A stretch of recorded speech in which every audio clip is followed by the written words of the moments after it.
Let us pray. Our Father who art in heaven, Father, we thank you for all of your blessings. We thank you, Father, for your goodness, your grace, your mercy. We thank you, Lord, for blessing us to see this another day, a day in which, Father, is new to us.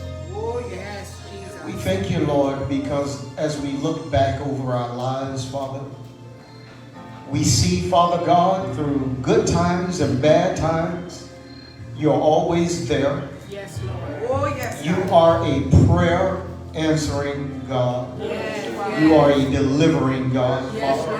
Lord You Jesus. are a restoring God. Yes, And yes. hallelujah, you are a forgiving God. Hallelujah. Father, for all of that, truly, Father, we want to say thank you. Thank you, Lord. And it's reminding to us, Father, of how much we need you. Yes, Lord. How, Father, without you, we can't do anything. Yes, God. And that brings me in prayer once again. Thank you, Lord. Father, I'm coming praying and asking in the name of your Son, Yeshua, Jesus the Christ. I ask, Father, that you would bless and anoint me to stand and to minister this, your word. And Father, I'm also asking in the name of Jesus that for those, Father, that are to hear this word, that you would bless them, Father, to receive this word in their life, Father. Yes, your Jesus. name shall receive the glory. Your children shall be blessed. Father, this is my prayer. I pray and I ask in Jesus' name, amen. Come on. Amen. Amen. If you love the Lord. Come on. Come on. Come on. Only if you love the Lord. Only if you love him. Only if you love him. How about this? If you know him. If you know him in his might. If you know him in his power.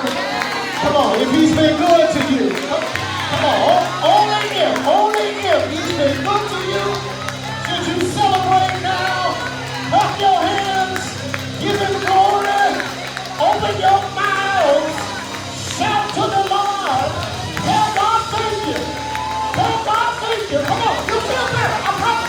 I promise you'll feel better. If you can reach way down and celebrate God for all he's done, for the prayers he's answered, for how he's delivered. Somebody help me. Bless his name. Come on, help me. Come on, help me, help me. Celebrate a wonderful. Hallelujah, hallelujah, hallelujah, hallelujah. Glory, glory. Yeah. Woo! Yes. That's how good he is. He'll make you shake your head. He'll make you wave your hands. He'll put some movement in your body. Yeah. Glory. Y'all know the Lord. And I know the Lord. No. If he did for you what he did for me, thank you, Jesus. Could have been, should have been, what the Lord. Thank God for mama. Thank God for mama. Glory. Come on, Mother. Help me celebrate. Come on, Lamar. Help me celebrate.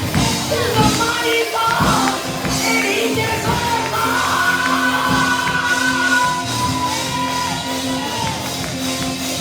He deserves it all.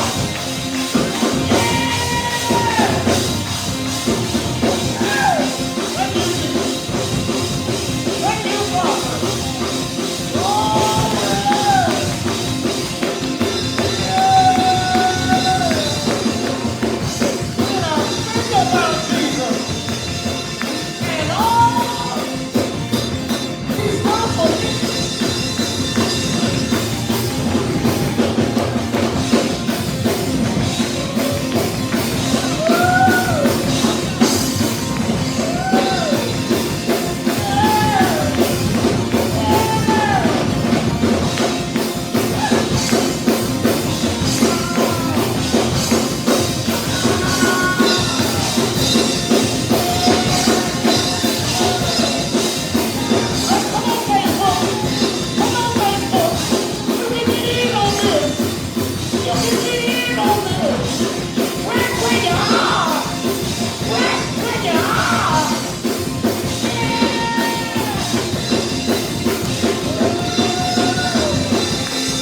force.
The song that said, if I had 10,000 tongues, I know what he was trying to say. He said, when I try to say thank you, my words get twisted, and I don't have enough tongues to tell God thank you for all he's done for me.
Bless his name.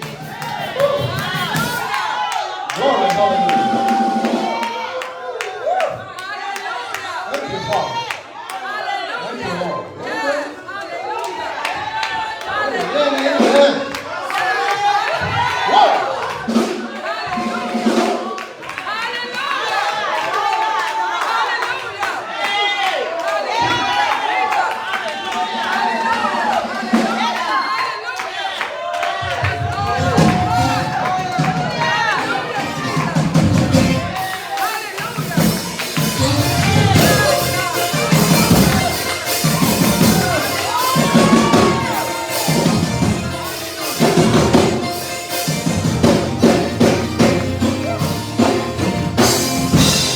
Amen.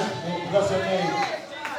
Go with me to the book of Amos, the 9th chapter. Amen. Oh. Oh. Oh. Somebody.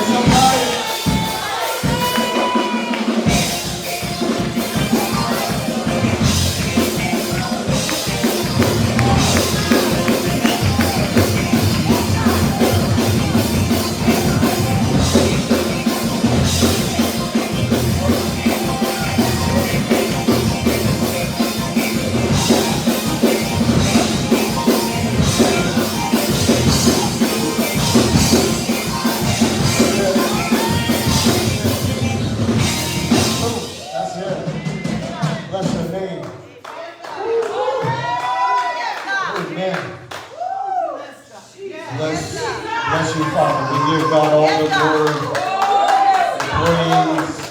Come on, we can't celebrate God. What am I doing watching a football team on television and I can't celebrate God? I can get mad at the football team, but I can't come into church.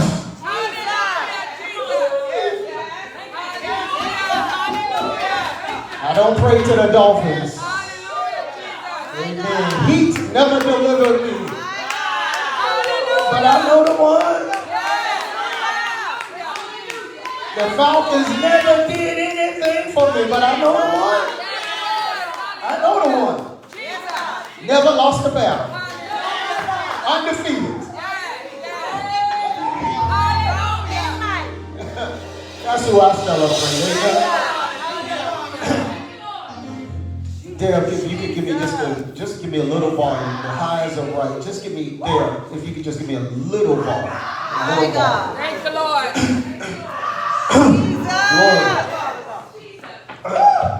Sister Allen, I don't believe we have a very long message. Probably a 20-minute message. I timed it a few times, and I was watching the clock, and I love it in its simplicity.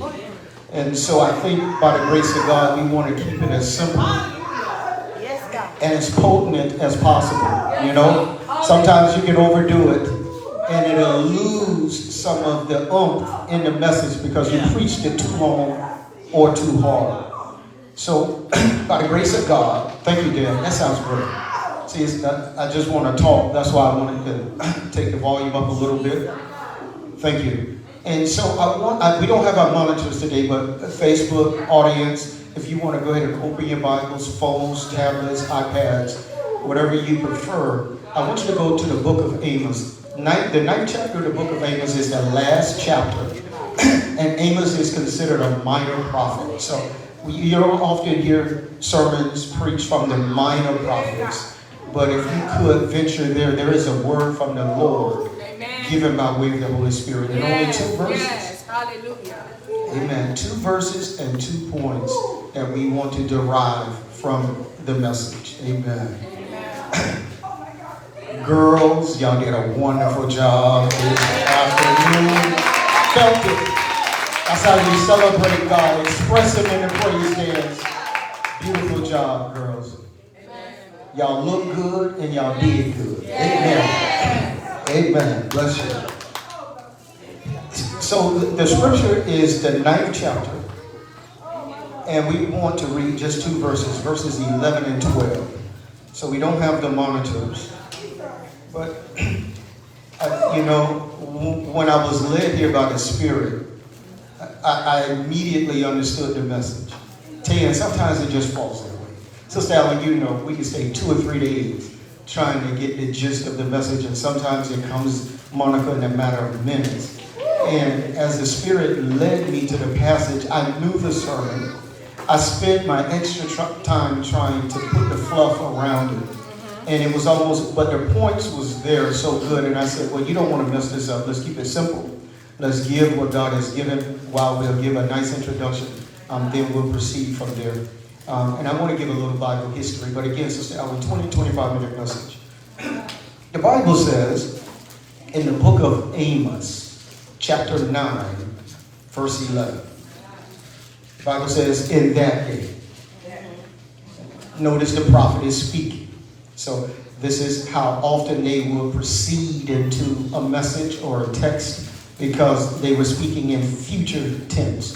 And so obviously, sorry, I didn't mean to say it in that term. Sure, you understand that. But in that day, I will restore David's fallen shelter. I will repair its broken walls. And that's it, Sister Allen. That's it. That's where I'm going. And restore its ruins, right? And he says, we'll rebuild it and it used to be as it used to be. Verse 12. So that, y'all ready? So that they may possess the remnant of Edom. Now we're going to take back victory. And all the nations that bear my name, whoever wants to get in on this, if you align with the Lord, and he says, and then in this last verse, declares the Lord who will do these things. So Amos is saying to this audience that God is going to restore. Yes. Right? And he says, I am going to do it. Amen. Now, here's my introduction to this good news, Sister Allen. In order to be restored means you have lost. Okay. Yes. Right? So God has purposed a message to those that have lost. Okay, come on. He said, I see you. Yes. Good. Thank you, Lord. That's good. We talked the last time we were here in the sanctuary about Leah, right? And God made sure we knew. He says, Leah, I see you. Yes. Right? And I thought about that even in this message as we were getting to an introduction, that God says, I know when to restore what you have lost. Now you say, why that's important? Well, I thought about it this year, and I realized all of us, that's it, Glory, we've all lost something. It seems as though it is a rite of passage to maturity and to life when we can count our defeats. So I'm going to slow it down because that's who I have an audience. I know I have an audience because for God to restore, and for some of us, if you think about it, it is a rite of passage. No one looks back and says, I always got it right. You know, Muscle? No one looks back and say, I did it right every time and it always worked in my favor. Truth is, there is an audience that have to count up the mistakes and how much they have cost us. Am I right? Look at y'all. Y'all get hurt. Y'all already looking back already. But the good news is, God says, I'm coming to restore. Now, if I can give you a backstory before we get into the 2 points of the verses we just read, I want you to know the history. One of the greatest histories, I talk about this often with Sister McLemore, but you got to understand Moses in that desert, right? We know the story of the 10 Commandments. When God gives Moses the 10 Commandments to give to the people, that was a covenant. So God didn't just tell them what to do. He said, let's go into agreement. Do you agree? Before you get into this promised land, do you agree to abide by these 10 Commandments? And they told Moses, they said, you tell God, because we don't want him to talk to us. He's too holy. And you know what they said? They said, Amanda, when God speaks, our ears tremble. They said, if he keeps speaking, it is as if our minds will explode. So his voice is so holy. Go back, tell him, don't speak. We agreed to his terms. Go back on the mountain and tell him. So there was a covenant. That was an arrangement we made with God. And Moses says, do y'all agree? They said, we agree. Then most of you know how that journey went in that desert over those 40 years. Pastor Allen often makes reference to it, but good lessons to life. But then, as you know, most of them did not make it out of the desert. And so what was left were their children. And so when you get to the end of Deuteronomy, that famous chapter 28, when God said, blessed you shall be in the city, blessed in the field, blessed when you come, blessed when you go. He says, I lay before you today life and death. And he says, choose life, because if you choose life, you shall be blessed. But then at the same time, he says, if you don't choose, death shall follow you. Curses. You shall be cursed in this city. Cursed in the field. We leave out that verse. But he says, blessed shall you be when you come and when you go. But to the children, Janet, there was another covenant made. So covenant with the parents, we agree. Covenant with the children, I'll take you into the promised land, we agree. And we know this story. Joshua, Facebook, takes this great nation over the Jordan River into the promised land, and they have nothing but victory and victory. And Martin, sometimes just like us, we get too happy. We get too comfortable. The bed feels too good. Right? I feel confident. Oh, they love me on the job. Oh, you know, my spouse is in love with me. I'm in a good place. Y'all, I'm going, okay, you know what it's like when you get in a good place. You don't go to church as much. God is, because you got what you want. If I'm not preaching to my present audience, I'll preach to Facebook, amen. But what happened, and the same thing happened with Israel. They got to the promised land. Then they start hanging out with the other nations. God said, didn't I tell y'all don't go down the street? I wish we had an audience full of young folk. I tell you, listen to mama and daddy. Mama and daddy can pick your best friends. Am I right? Yeah. Who can pick the friends better than mom and dad? If you listen to me, I can already tell you, that's their sense. Isn't that parental sense? What we say? That's that mama's intuition. I don't want her coming around here. But mama, he nice. What I say? But why? Because I got this. Yeah, God said, I know how I'm blessing you. And I know where I'm taking your life. Stay away from it. Right? If there's some young folk listening to me today, listen to mom and dad when they say stay away from it. Because they have that sixth sense, that spiritual God. And they already know. We know. They can tell you who you're going to marry, how it's going to last. Come on, help me, right? Am I right? Now, y'all know. We know, Pastor. Don't you think God knows when God says stay away from? Yes. Watch the company you keep. Yes. One rotten apple. Y'all know how it goes. Am I right? The company you keep it can mess you up. It'll take a good person down. And it happened with Israel. Now God said, now I was faithful. I kept my end of the covenant. I blessed you. You went in blessed. You had favor. Just as I said, I gave it to you. But you didn't keep your end. And before I lose my audience, that's us. Pastor, you too. That's us, not y'all. Sometimes we need to be restored. And that's real. None of us gets it right all the time. Amen. That's right, Pastor. And we falter. And as you sing, Monica, Lord, deliver me. Yes, Lord. That's a prayer and a sermon. That's a prayer, a plea for God because we need to be restored. Amen. Now, God makes this declaration and he says, I'm going to do it. And why does he say he's going to do it, Bob? Because he knows he was the same one that took away the blessing when they faltered on the covenant. So I'm going to get the hard stuff out of the way first. Because that's what God does. Just like y'all do. You can't keep getting my good if you're going to falter on the covenant. But this same gracious God, you see why I wanted the mic turned up? This same gracious God that inflicted the punishment that the major prophets talked about, Isaiah, Jeremiah, Ezekiel, told them about and warned them about because of how they faltered on the covenant, God had to do what God does. Be our parent. But this same God that's our parent came back and he said, now, that's enough. Y'all ever say that? That's enough. And the same God brings this nation into restoration. As Sister Allen says, victory. But Tammy, how do we get it? How do we walk? If we can all attest, we've all messed up.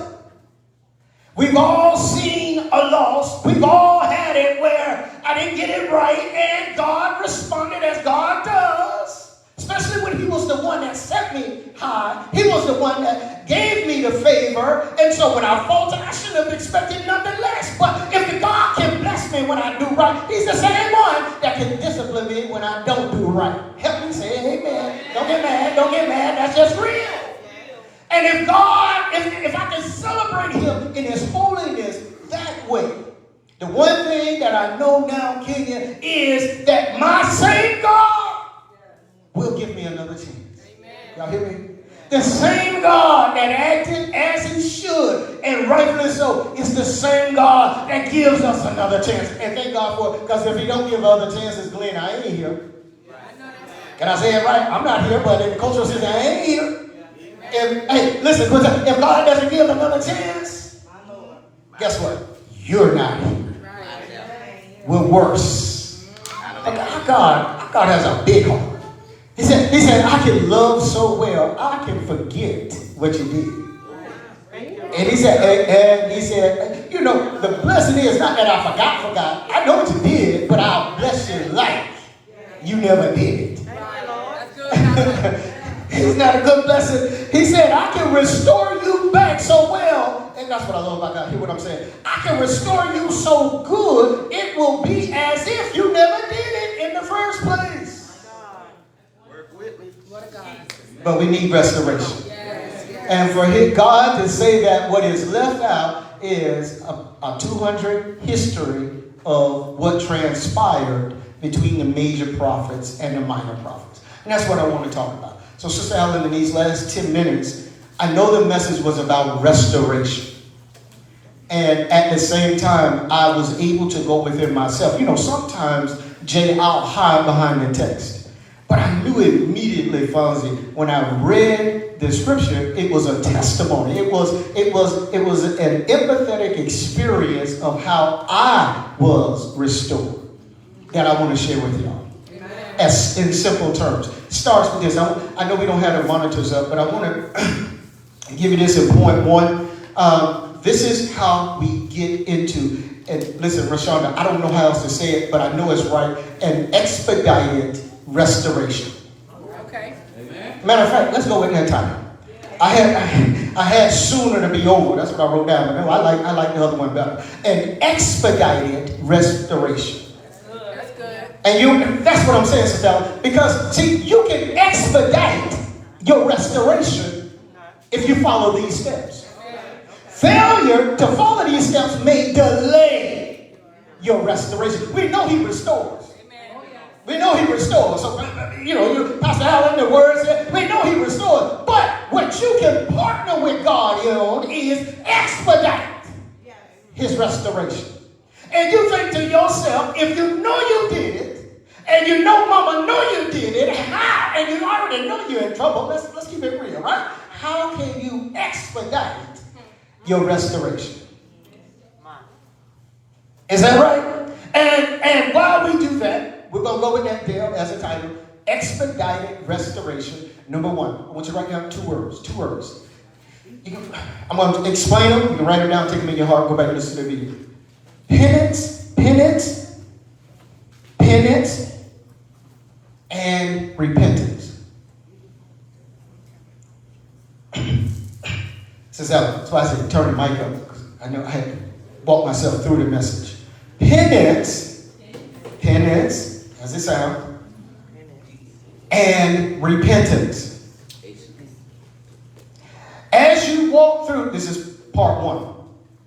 As you walk through penance and repentance, it expedites your restoration. Can I talk to you about penance first? Because y'all say, I know repentance. Let's talk about penance. Penance is when you broke the vase, and you know mama is on her way home from work, and she's gonna walk in the door and say, who broke my vase? All right, let me show you how penance works. You already know you're in trouble. You already know mama's gonna be mad. But what you want to do is mitigate it. So you come up with a plan. Mama,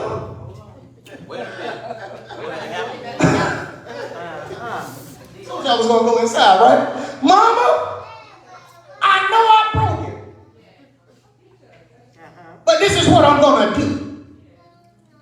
Every weekend, I'm gonna cut the grass, rake the yard, do the dishes, do the laundry, and if you give me $2 for every time that I pay it back, that's penance.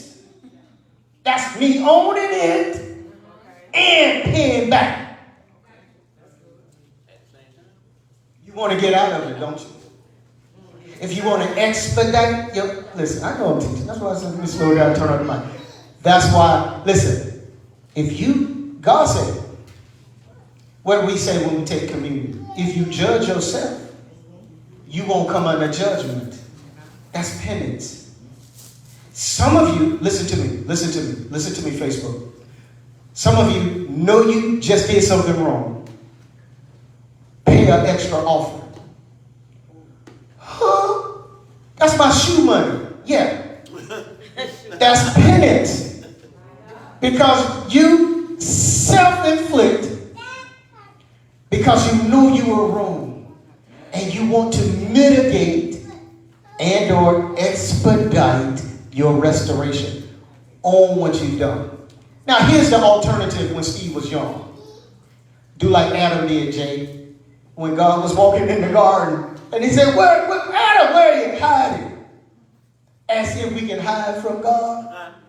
He thought he could. Must we, as if we can pretend I did wrong, but maybe God didn't see it, or maybe God won't judge me. Portia, I've grown up enough to know now when it's wrong, God already saw it. Me pretending. Can I tell you something else I used to do wrong, Tammy? Because I told you it's an internal message. I used to, as soon as I did the wrong, my plan was to justify it. Quickly. It wasn't really my fault. They shouldn't have cut me off. She shouldn't have said what she said. Am I talking? That's when we have done wrong, but our immediate action is to justify. The best way you can get to your restoration is on your own. And offer a penance. What are you going to pay for it? And this is, so think of mama walking in the door. Mama know you broke the vase. Mama can already come up with, but if you, which one would you rather do? Give mama the plan or let mama go in there and get my back? You understand? That's what we do with God. It's called penance. When we own it and we pay for what we've done wrong. Because what? All of us need to be restored. And repentance is, in the same breath, this is how I'm not going to do it again. See, Mama, I broke the vase because I was playing with that ball in the house. So, Mama, I'm telling you already, no more balls in the house. That's repentance. I won't go back down the road that got me in trouble the first time. Let a pastor preach. If I ain't doing nothing else, let a pastor preach, right? If I ain't telling it right, if you know this got you in trouble already, you got to have a plan to say how I'm not going back there again. That's how we expedite restoration. So failure to either offer your penance, failure to either repent, delays your restoration. How long do you want to stay here? How long do you want this to continue to go on? But truth is, in pastor's presence or without, in the sanctuary or without, in your car, there has to be an acknowledgement between you and God. As David said, against thee and thee only have I sinned and done this in evil in your sight. Until that conversation happens between you and God and you offer the penance and or repentance, it delays your restoration. Now, what if pastor is preaching, jump up and shout 10 times and God told me to tell you he gonna bless you, and nobody has offered a penance and nobody has repented? Don't you know you're gonna keep doing? So before we go to just preaching Amos, and God told me to tell you that he's getting ready to restore all that the cankerworm has destroyed, and you're going to get back double for your trouble, where's your repentance? Because in order to get it back means you lost it. That's what. So, yeah, I can prophesy to your emotions and tell you God told me he's going to give it back to you, everything the devil took from you. Okay, but how did the devil take it? How did you lose it? You lost it because you broke covenant. Come on, let's tell it right. Otherwise, we're just playing. We're not, it's not pastoring. I got you, Sister. I got one more point, though. Right? Because I want the family to know, Pastor Allen, obviously, I'm going to tell you something. My wrongs are just as much as your wrongs. Because I know better. I'm on a different level. Things that may be acceptable on your level is not acceptable on pastor's level. So I have to spend my time in God's face just as you do. Amen. Right? If not more. Because I know better. So most weeks, sometimes I got to go make an extra offering. And listen, let me preach. If I don't make those extra offerings for my penance, right, then I'm opening myself to his judgment. Mama, I know I broke the vase, but I'm going to rake the yard, wash the dishes, do the laundry. What is mama going to do? Let me think about it, right? But I've already softened that blow. Am I right? Yeah. I'm teaching my children already. David, my second point for this girl getting on me. My second point. Wesley, David was a king. And he got comfortable. The Bible says that the kings would go off to war during this time of the year. David stayed behind. Saw somebody on the balcony, lost himself. Bible scholars help me say amen. Amen. Got himself in trouble. And then his house was topsy-turvy, because he took his eyes off the prize. He got too happy. Got too comfortable in his stature, in his wealth, took his eyes off the prize. When he was running from Saul in the desert, God was his everything. We got 23rd Psalms. We have the Psalms. We have the words of him when he's in the desert, but when he's in the palace, I can get what I want in the palace. I can do what I want in the palace. And God had to remind him, boy, if I put you there. And David's own son rose up against him, Absalom. Y'all know the story. Y'all know him to say amen. And Absalom did a coup d'etat on David and had him kicked out of the palace.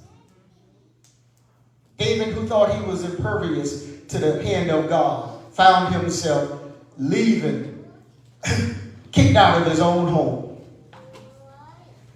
And in his restoration, coming back, point 2. You ready, Bima? On his restoration, David came back. He wasn't the same person that left.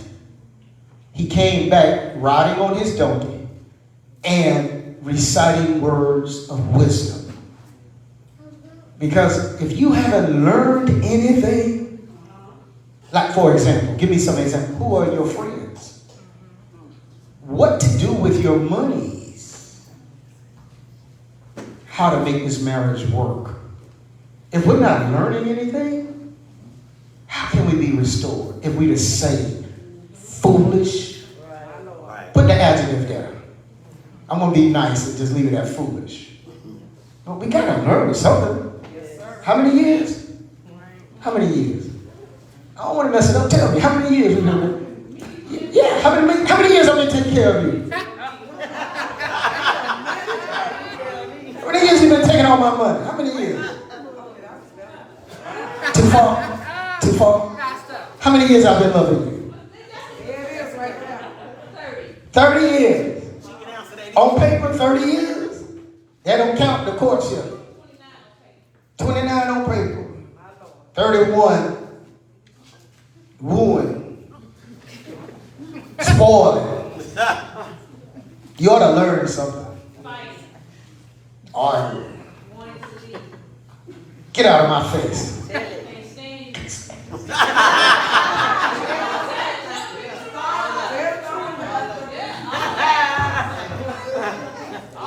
You should have learned something. I already know. That's our trigger. Why would I want to do it if I've learned already that's the trigger? Why would I want to do that again? And I know that's the trigger. If I know this is what got me in trouble on my last job, ninja. Why would you want to do that again? If you know it, where are we growing? Where are we growing? Where's our wisdom? That's why some younger folk are older than some older folk. Because of wisdom.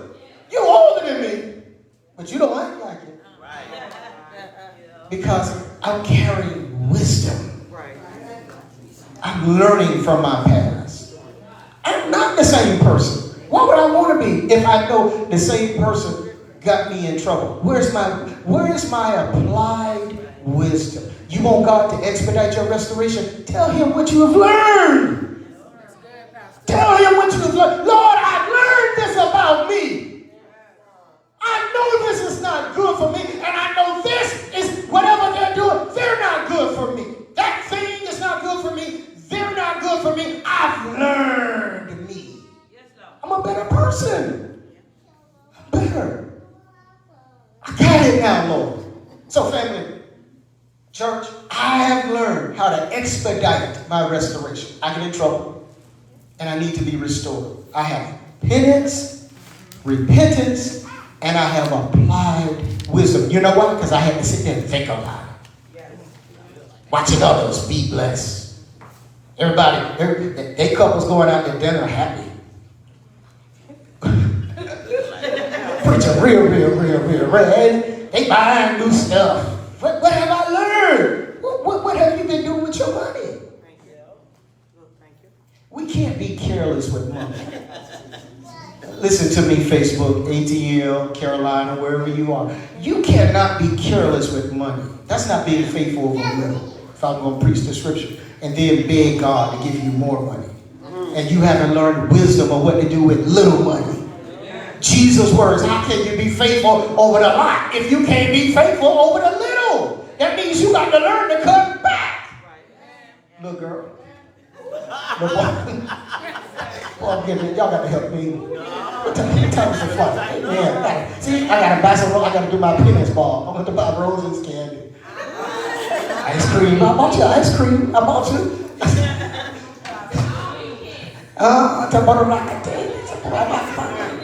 buy you a cake. Need some edible fruits. Get some edible fruits. Oh, shoot. Kids will begin with cake. Amen. Long flight. It'll be a long one. Fuzzy, I'm ready, Fuzzy. Because if I keep talking, I'm going to get in more trouble. Amen. I'm already at edible fruits, roses, candies, and chocolate. I got to do my penance. Amen. I got to get it back right. Because I already know before you put me on punishment. Oh, y'all know how to do that. I'm going to cut him off before I get cut off.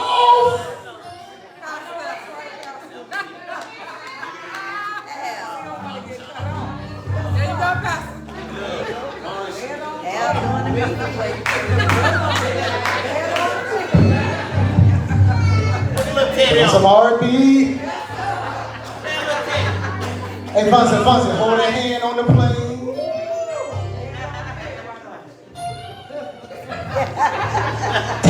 David grew up on his way back. And I love that. It is, when I preached the message before with David after Absalom, I titled that message, The Return of Me. And I never recall the person that went into that problem from Absalom wasn't the person that came back. You know, Vanessa, I remember when I preached that message, I looked at you because I referenced Michael Jackson. When he said, when he came back, he said, I'm back and I'm bad, you know, he said, I'm bad, right? He came, because he knew he grew up. And family, that's what it takes for us. That's what God is looking for us. Make our houses right. Grow up. That's what it takes, ain't it right? For us to grow up. That's what it takes to make our monies right. Can't just go buy any and every. Can't spend all of it. And we're not saving. And then we want to say, God, give me more. Got to spend time with them children. Right? Can't beat them to knowledge. You got to love them to knowledge. No, I'm preaching. But we have to mature in it. Am I right? Sister Ellen, I know we got to go. So wisdom, penance, self-inflict, repentance, knowledge it, What are you going to do different in wisdom, applied knowledge? Amen. Expedited restoration. Stand to your feet. Amen. God bless you. Amen. That's how we do it. Amen. Let us go into prayer. Father, we thank you for all of your blessings. Thank you, Father, for your goodness, your grace, and your mercy.